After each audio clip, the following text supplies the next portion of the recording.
కోకాపేటలో కోట్ల భూమి కబ్జా. రంగారెడ్డి జిల్లా గండిపేట్ కోకాపేటలో భూమాయ.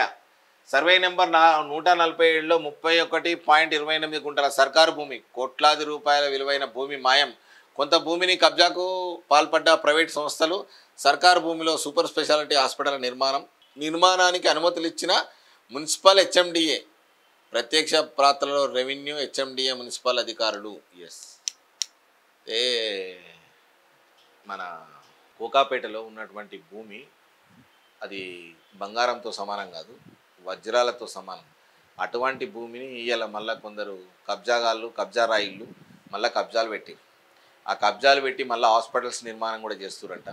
మన సిగ్గు శరం ఉండాలి, గవర్నమెంట్కి సిగ్గు శరం ఉండి పొయ్యి వాళ్ళని ఆపాలి. ఎందుకనంటే ఎవడొస్తే వాడు ఇట్లా ఎన్ని కబ్జాలకు గురవుతాయి, ఎన్ని అన్యాక్రాంతం అవుతాయి, ఎన్ని భూములు దగా చేస్తారు. ఇంకా బుద్ధి అన్ని ఉండాలి కనీసం. ఇంకా రెవెన్యూ, మున్సిపల్ వాళ్ళట ప్రేక్షక పాత్ర వహిస్తున్నారు వాళ్ళు.